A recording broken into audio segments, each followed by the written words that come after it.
Another wild NFL Sunday. I'm going to grade and rant about every single game that has been played in Week 5 so far.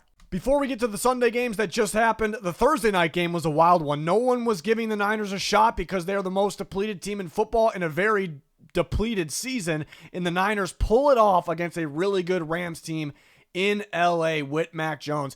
Grading's a little tricky here because you want to give the Niners an A+.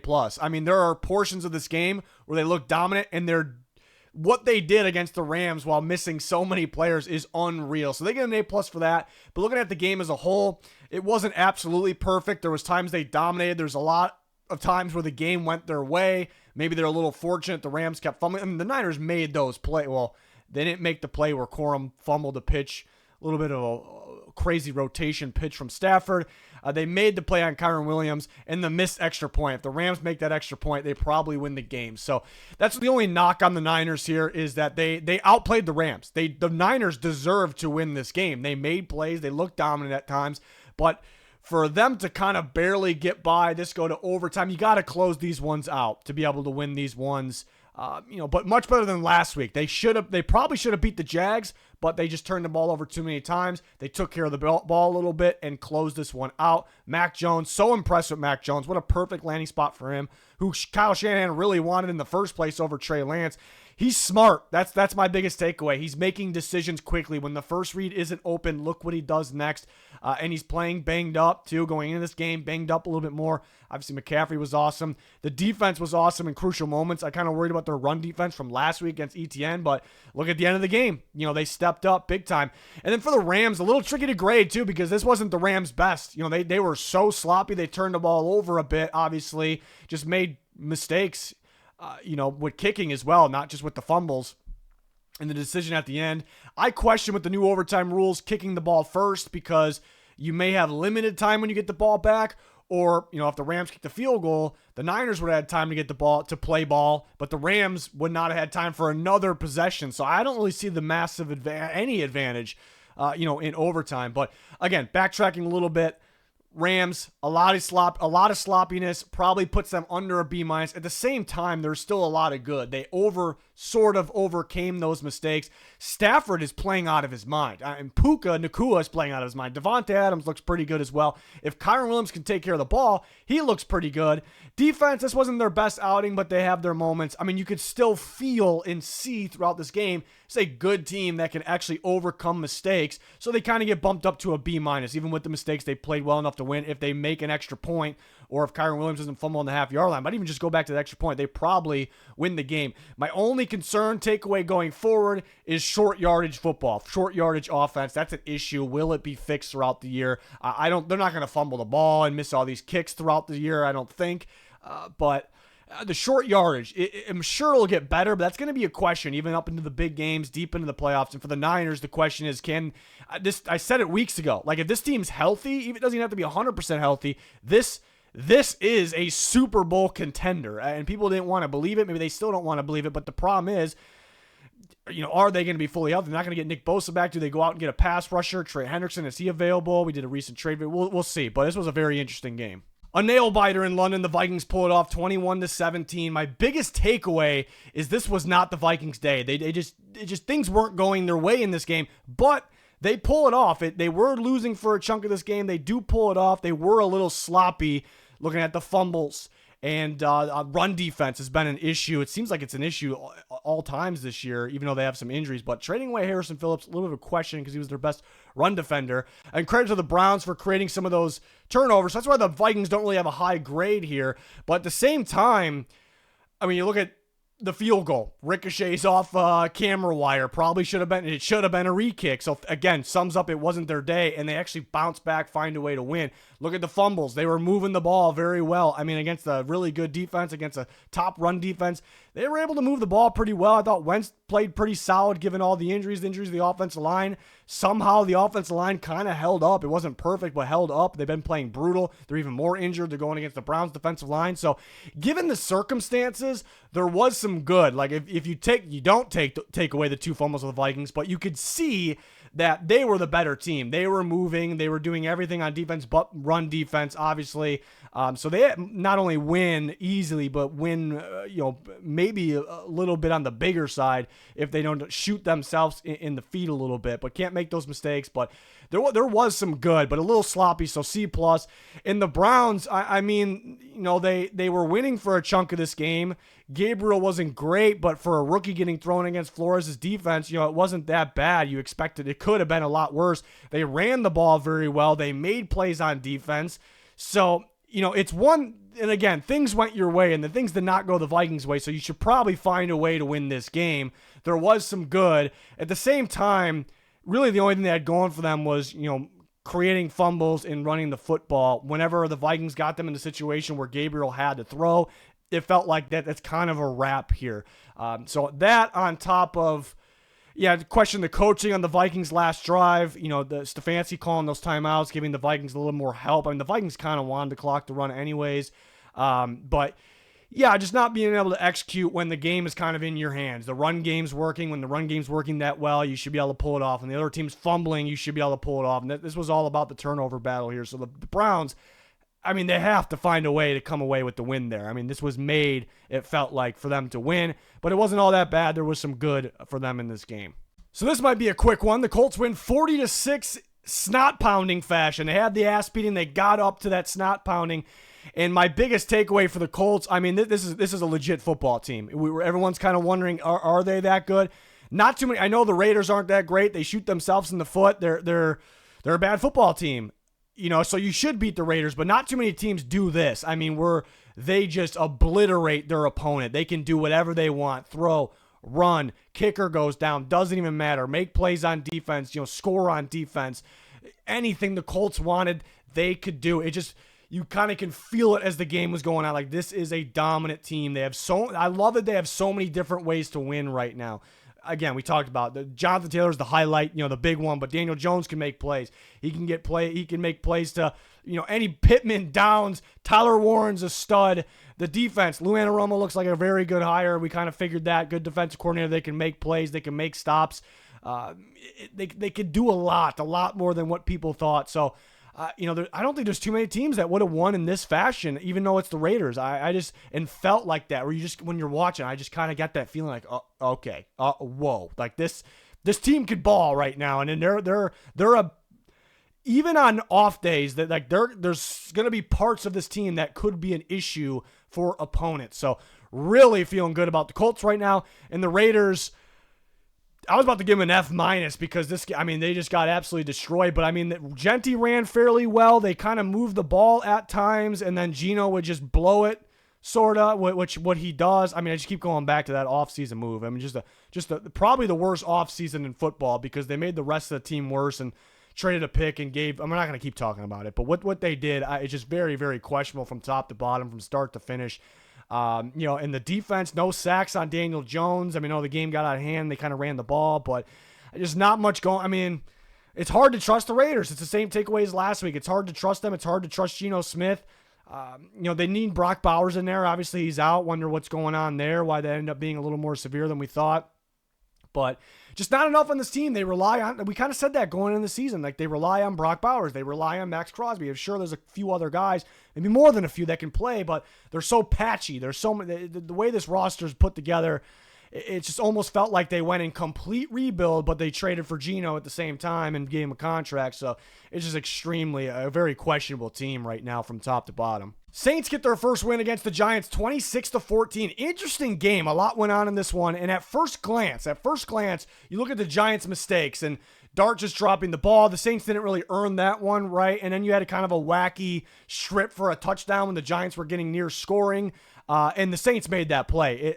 Would typically say that's something that's very rare, but this year, nothing's really rare with these, especially with fumbles and defensive touchdowns, and then the interception. So you could say if the Giants just don't shoot themselves in the foot and the Saints made plays, then they could be in this game. They could win it. You could say that, and it's an argument. It's a legit argument. But I actually think, from watching this entire game, that the Saints completely outplayed the Giants. They actually might have won this game, outplayed the Giants more than what the score shows, actually, because the Saints made those plays. They put Dart in uncomfortable situations. The defense was flying around the field. The Saints probably should have scored more points in this one. I questioned some play calling once they get in the red zone. It looks good up into the red zone. Same thing last week against the Bills.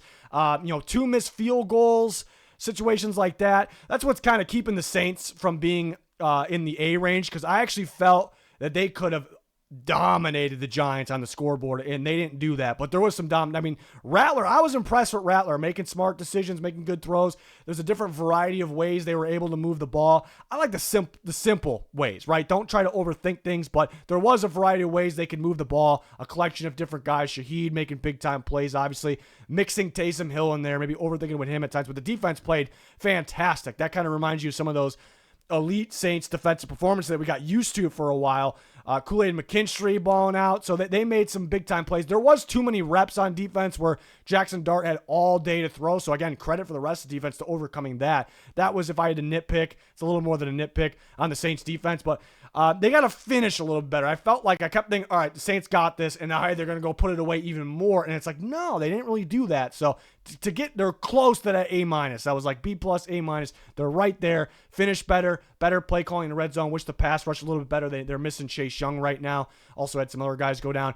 And then for the Giants, they didn't shoot themselves in the foot, even though the Saints made some of those plays. They could have been in it more, but things kind of went their way early. The Saints made a mistake on the opening kickoff, and the momentum was going the Giants' way. Look back to last week. They were great on the script, and after that, they were kind of just making plays, kind of relying on some fortunate, a little bit of luck. Things definitely did not go that way this week. So Dart started off really good.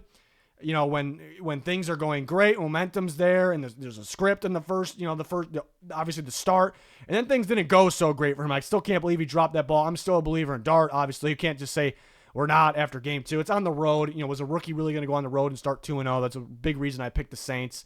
And I think the Giants, if you look back at that Chargers game last week, it was that's not really one you could base things off of. They kind of it's just an interesting game, right? So not much going for the Giants in this one. I thought they made Rattler look pretty good. It's a team that relies on, creating turnovers and maybe riding momentum on offense, and they just cannot make the mistakes that they did. So I did think, not right at the start, but from the rest of the game, the Saints definitely did outplay the Giants and just made the much better plays. So they're in that B+ range. The Giants are in that D+ range.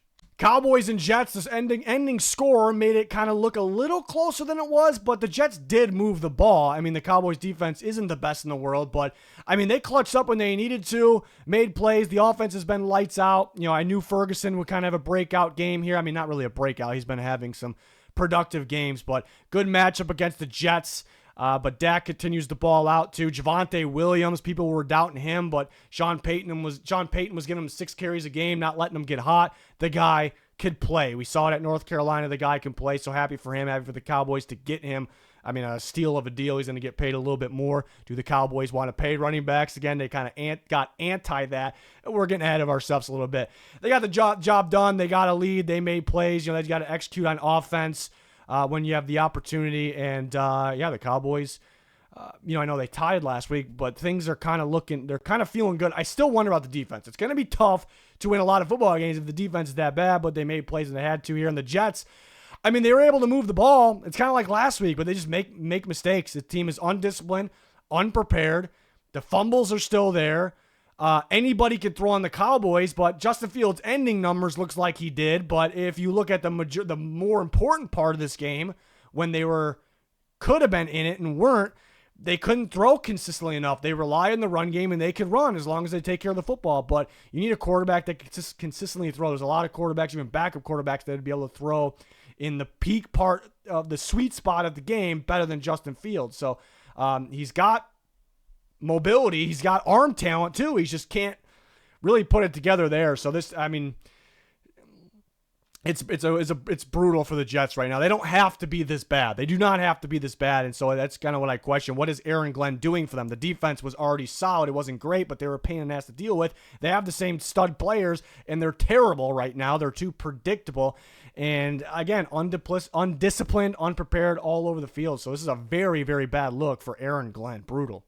A wild one where the Broncos pull off the upset 21-17 in Philadelphia. That's the crazy part here. The Broncos we've been saying they're a better team than their record. It's not a complete shocker. If they were home, I probably would have picked the Broncos, but going to Philly and pulling this one off after not starting well at all, pretty impressive. If you're grading the Broncos off the fourth quarter alone, it's probably an A+.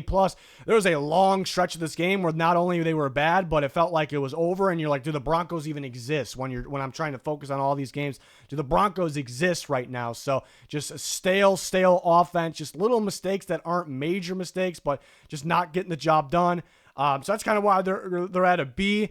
I also do think that it was the matter of the Eagles. We're going to rip the Eagles for this in a second, but the Eagles are just running the ball more, and the Eagles probably win this game. So maybe the Broncos a little fortunate with the questionable play calling for the Eagles, but they got the job done at the end.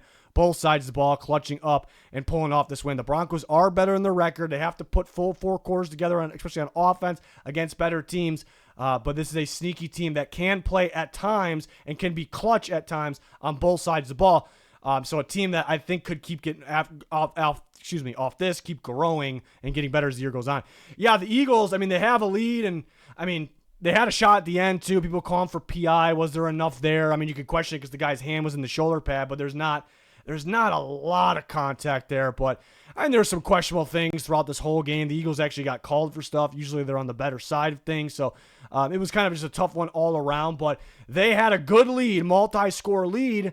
And I'm just going to, you got to rip the Eagles here for 6 carries for Saquon Barkley. I think it was 1 or 2 down the stretch of fourth quarter for them. In total team rushing attempts, carries, 11. It's just unacceptable. And I'm wondering, this is the big question, does a guy like A.J. Brown get in their head? Do they make okay, we got to just throw? It's ridiculous you let him get in the head, but is he playing a part in that? Because it is, of all teams, the Eagles, to not run the ball nearly enough. You have a lead. It shouldn't even come to that, right? You should be running the ball enough as it is, but if you have a lead, you really should be running the ball more. And it's just unacceptable. So what's the reason for it? You have the best running back in football. He's averaging 5 yards a carry, small sample size, but I can't rip them enough. And you wonder, did A.J. Brown get in the coaches' heads? Is that what they did? And maybe they're like, hey, we got a good lead. We can keep keeping this guy happy and try to throw the ball. I know they got Devontae Smith going. I know they had a big gain to him kind of taken off the board there, so it was unfortunate. But, they should have ran. Saquon having 6 carries and the team having 11 is just, they should blow that out of the water. But I think it was the matter of giving Saquon the ball 2 more times somewhere in the second half of this game.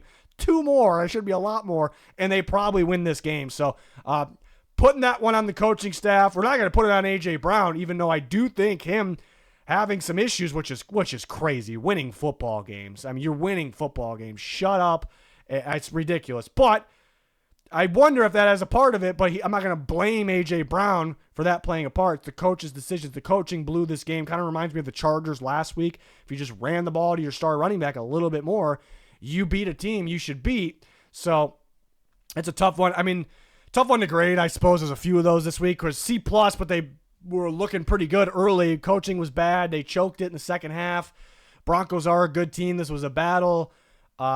So that's kind of where I felt in the B and the C+ with the grades there. A little bit tricky one, but 2 good teams. Dolphins and Panthers, a wild one. A bit of a comeback for the Panthers. I actually tweeted when it was 17-7 somewhere that I could feel a Panthers comeback. So I said I could smell it. They end up coming from behind, winning the football game. And the reason I said that, I just kind of had a gut feeling, but the reason I said that is what I'm about to break down here. Yes, this was a close game that could have went either way. I thought the Panthers were the better team in this game, though. I really felt that because the Dolphins early on, they were feeding off the Panthers' just brutal mistakes. Bryce Young just dropping the ball, overthrow, giving them the ball, and that's what they were scoring off of. Yes, they scored without turnovers too, but it felt like they needed that to survive in this game, and the Panthers were able to consistently move the ball as long as they took care of the ball, so I kind of felt that comeback happening. But the Panthers weren't perfect. They made bad mistakes. Mainly Bryce Young made bad mistakes early, and there was a stretch. They had a good start to the second half, and there was a stretch where nothing was happening, but I like this game for the Panthers, especially the takeaways going forward. Bryce Young bouncing back off that. Everybody making plays. Ted McMillan making clutch plays. Bryce Young making those clutch throws.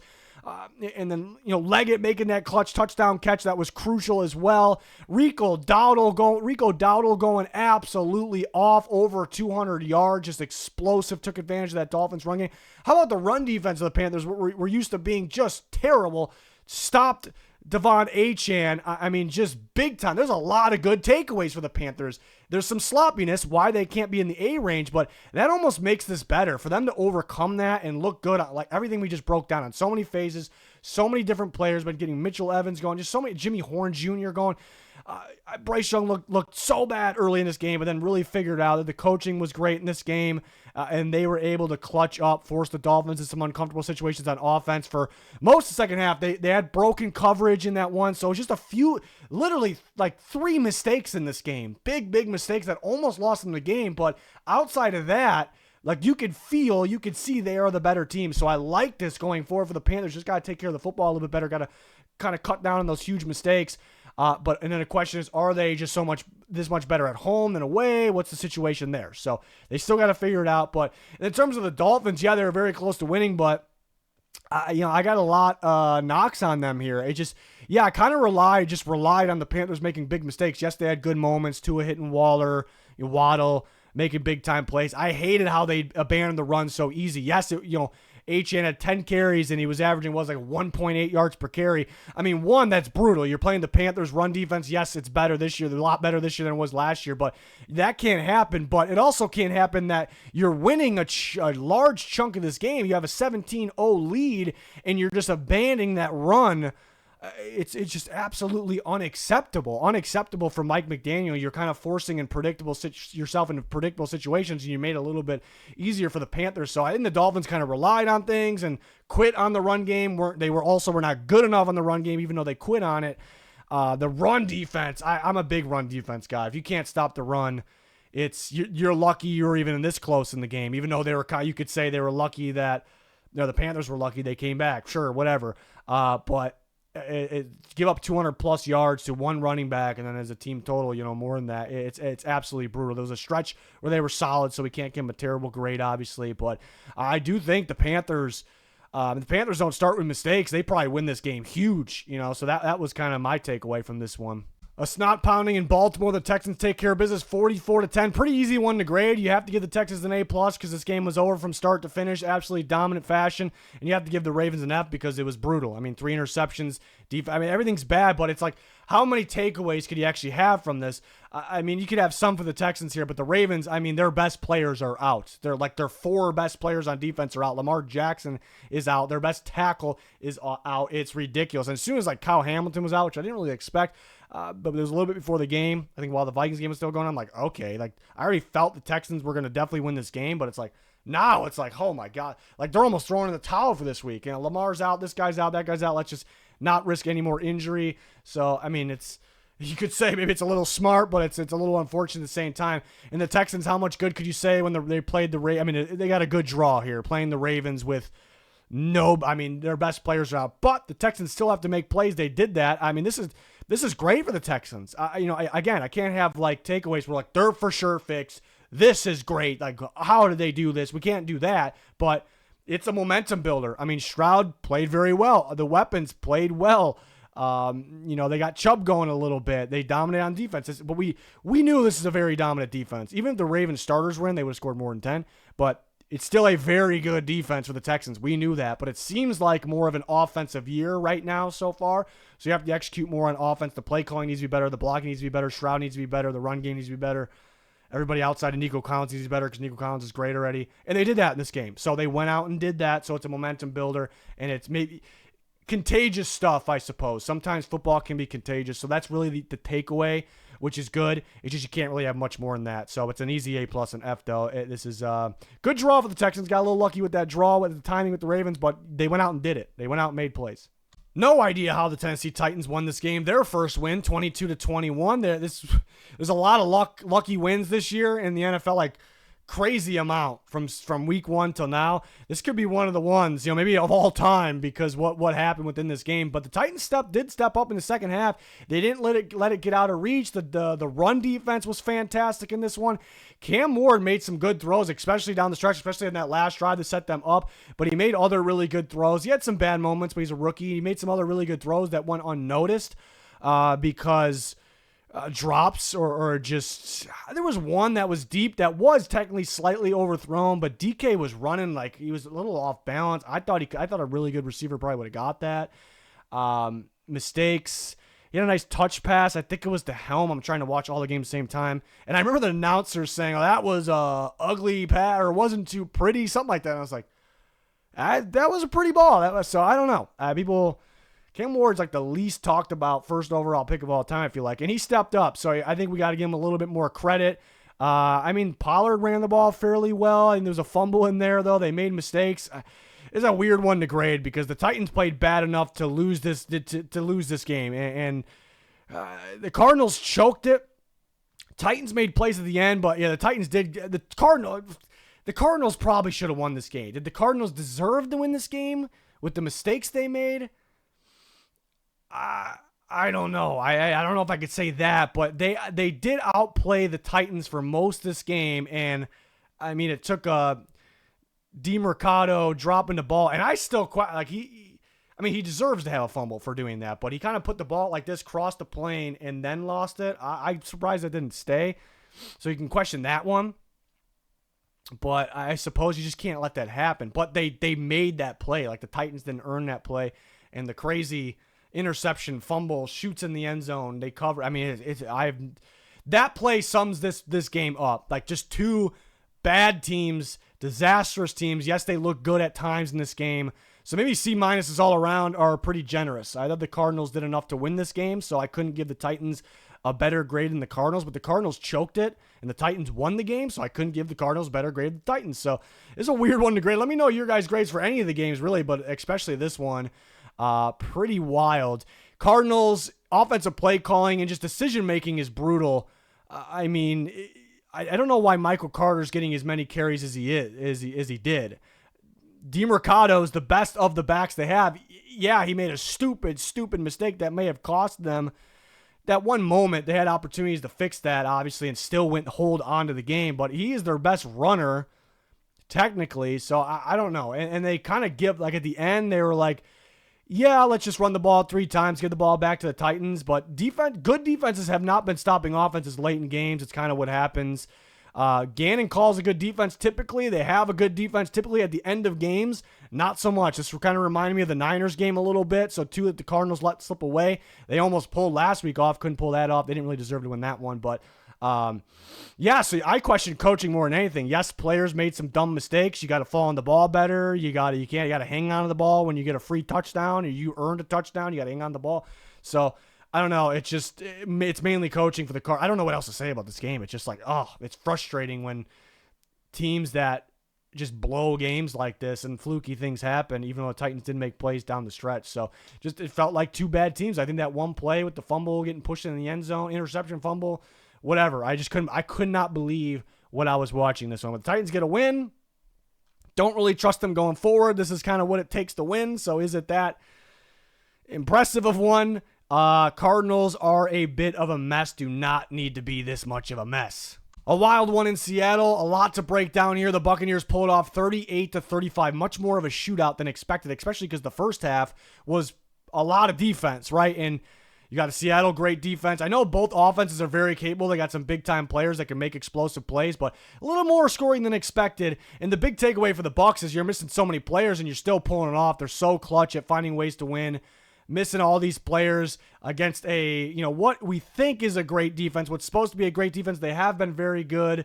We'll talk more about that when we get to Seattle, but the Buccaneers pulling it off. The run game wasn't even all working all that well, and Rashad White made big plays when he needed to, I suppose, but overcoming that, just credit to Baker, Egbuka making these plays. And the defense, wasn't great. There was some broken coverage, which we kind of see sometimes in the middle of seasons for the Buccaneers from year to year, I noticed, but they had some plays. They had an interception got taken off the board.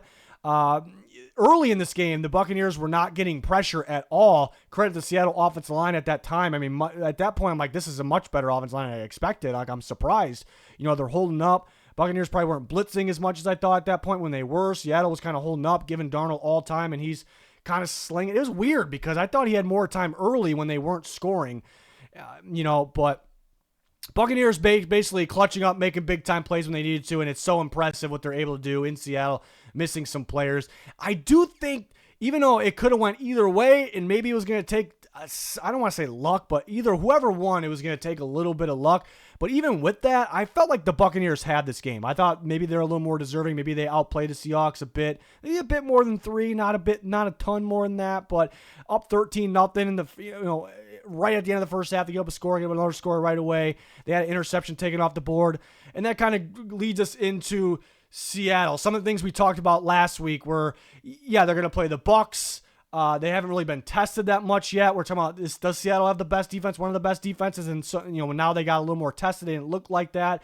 How will they hold up against the Buccaneers blitz? Again, early in this game, Seattle's offense line was protecting, but then they started to blitz a little bit more. They started to get more pressure, and then Darnold under pressure, and he was forcing some tight window throws, and he was hitting those throws. When he's letting them go, you see the happy feet when they're starting to get pressure for the first time in the game. I'm like, oh boy. Throws it, risky throw, tight window, receivers making some big-time catches, or I'm going, man, maybe that one, a little fortunate wasn't intercepted at times, but Darnold making big-time plays. Like, overall, he had a really solid game, but as the game went on, you saw that, and you see a tipped interception, big return, and very late called back for illegal contact, and the Seahawks kind of in the driver's seat after that, so that shifted the entire game.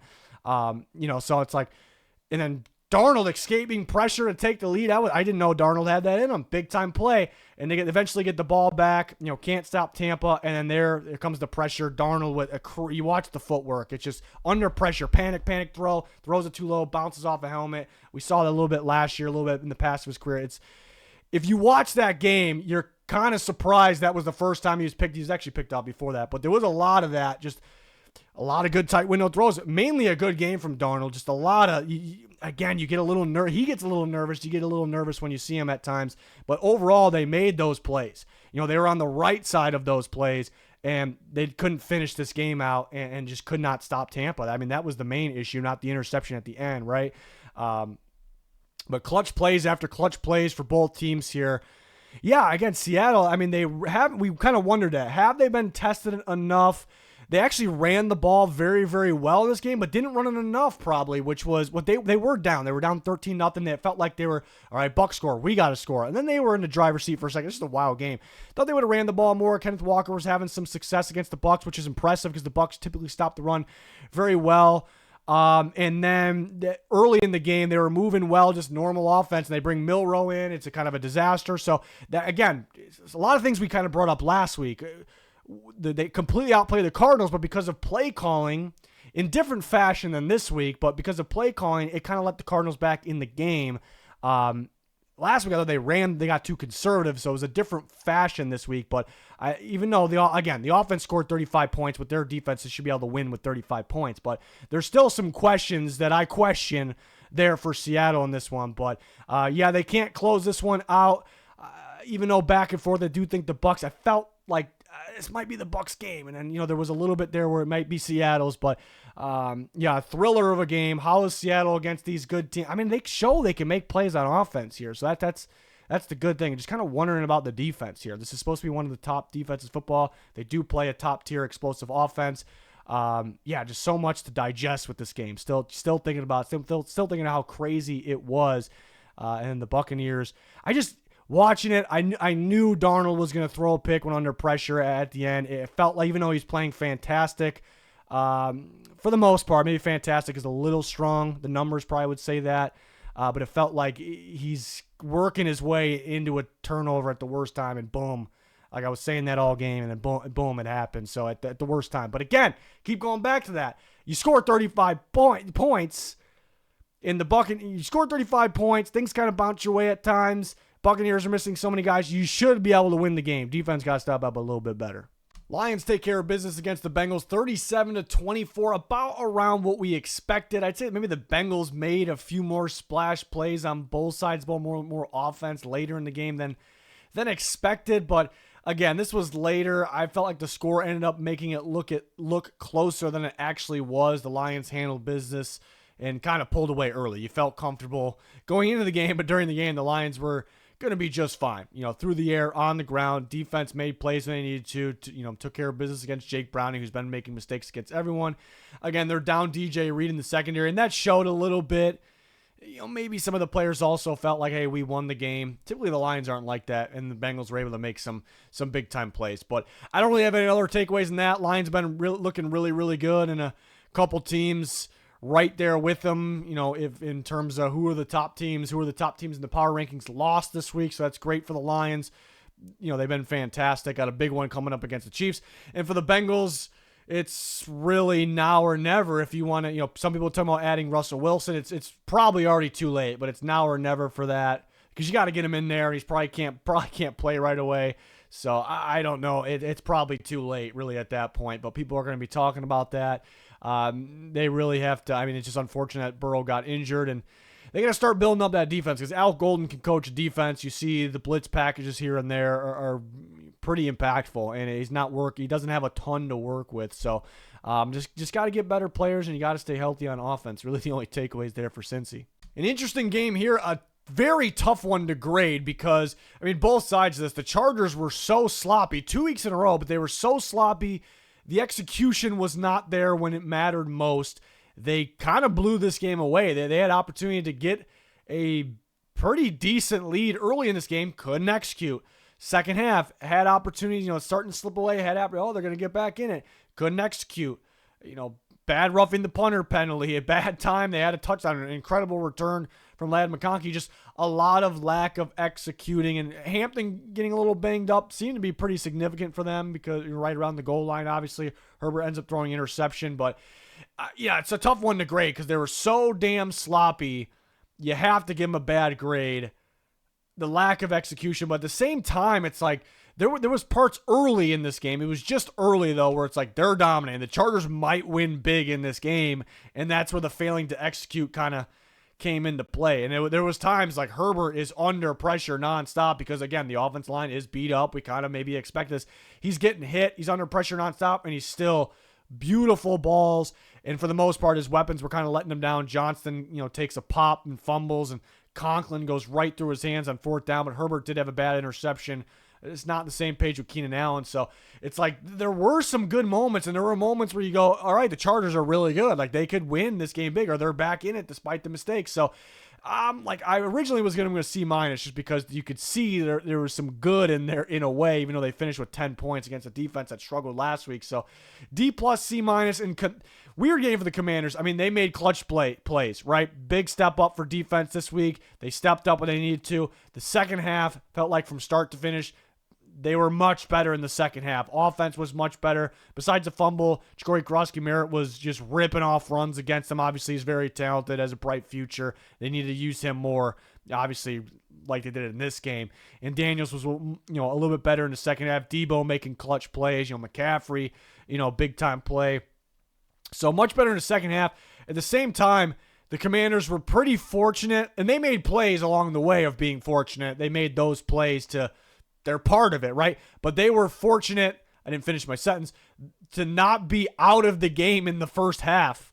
I'd say if Johnson doesn't fumble, and again, the Commanders created that fumble, somebody popped them pretty good, and then somebody hit the ball, but it was about to be a 17-0, maybe 13, and who knows, Commanders, the way they played the second half, maybe they could have, if they got to that point, they could have came back. But again, not going to try to take away credit from the Commanders. They earned the game. They won the game. They made plays. Even if there was fortunate moments, they made those plays. They dominated the second half, and that's a big reason they get a B here. But was it more of the Commander and put the whole game together? Was it more of the Commanders playing great, or the Chargers just kind of blowing it, not looking like themselves, shooting themselves in the foot when they could have had a lead, could have pulled away? Maybe more so that Chargers part, even though the Commanders still played well. So Chargers got to figure it out, get a little more settled in here, stop making the mistakes. Offensive line being banged up, and now Hampton, on top of everything. It definitely does not help, but a much-needed win from the Commanders. Clutched up on defense, they needed to, even though the Chargers were moving the ball pretty easily early. In the second half, the offense really got going like we talked about. So it was much closer than the score shows, for sure. But the Commanders, again, you got to keep saying it. They made plays they needed to and dominated the second half. They win the game. They get a B.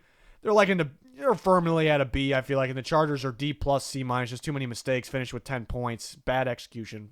So that's where that grade's at. A bit of an upset here on Sunday Night Football for the Patriots. I mean, we were talking about it. The Patriots are sneaky, better than people think. They're improving before, like, we see it. You can feel it. And then the Bills, I've talked about it. They're undefeated going into this game, but how impressive have they actually been? I mean, it took a lot of things to bounce their way in week 1 against the Ravens, who turned out they're not good. They beat up the Jets. Everyone's beating up the Jets. Still give the Bills credit there.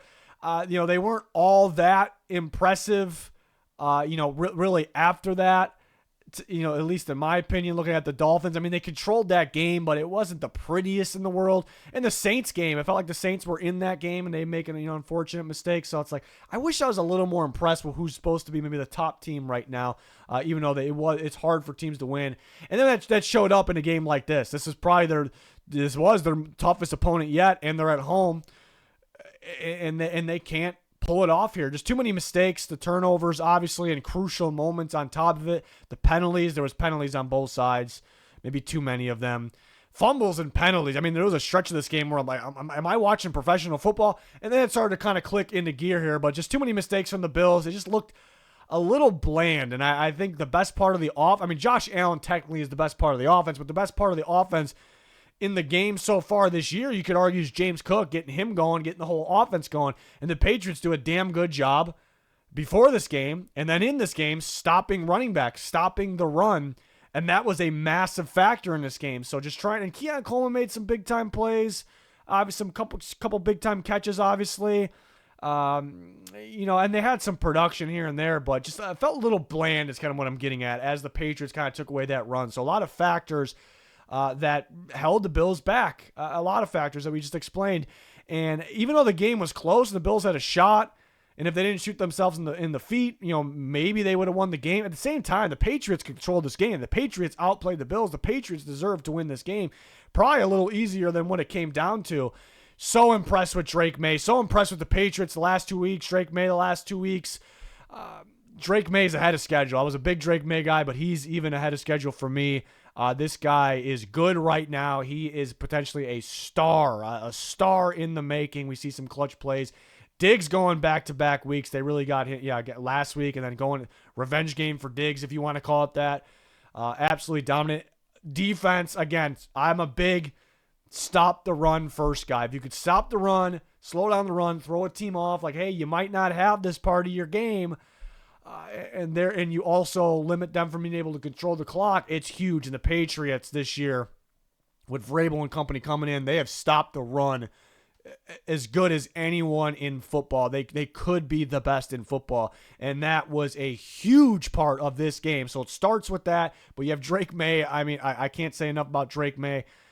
Stephon Diggs in this game. The defense getting Christian Gonzalez back. There's just a lot of factors that it makes sense they're getting going the last 2 weeks. Even the week before that, you could argue they outplayed the Steelers. They just turn it over in the worst times, and they kind of got to work out the kinks. And they're still turning. Stevenson's still a little careless with the ball at times. That's really the only knock. The sloppy, the fumbles and the running game. It's surprising. I know Vrabel doesn't call offenses, but it's surprising a Mike Vrabel team doesn't have more consistent of a run game. I'm really surprised Henderson does not get the ball more. I mean, Gibson was looking okay. And then he gets injured, obviously. Stevenson had a fumble, but Henderson, he's a guy you get going. I know he's not a full every down back. He's a guy you kind of get going, and he can, especially against the Bills' run defense. That dude would have ripped off one. I mean, he would have ripped off a good one if he got some more carries. So having the lead, that's the only nitpick, bad part I had in the Patriots. They can't really get the run game consistently going. They're not really, that's the thing. Are they fully trying to get seriously, being serious about getting the run game going? Maybe they think they are. I don't think they are. Even with that, they still win. That's really the only knock on them. Henderson needs the ball more. I'm going to keep saying it. I'm not expecting him to be a 25 carry a game, full workhorse guy. No, that's not what he is. But I'm pretty surprised about that he isn't more the guy there. So Patriots deserve this one. Very much impressed with a lot of it. We broke it down, but Drake Maye at the top of that list. But Diggs, the run defense, the defense in general, getting their guy Christian Gonzalez back in there.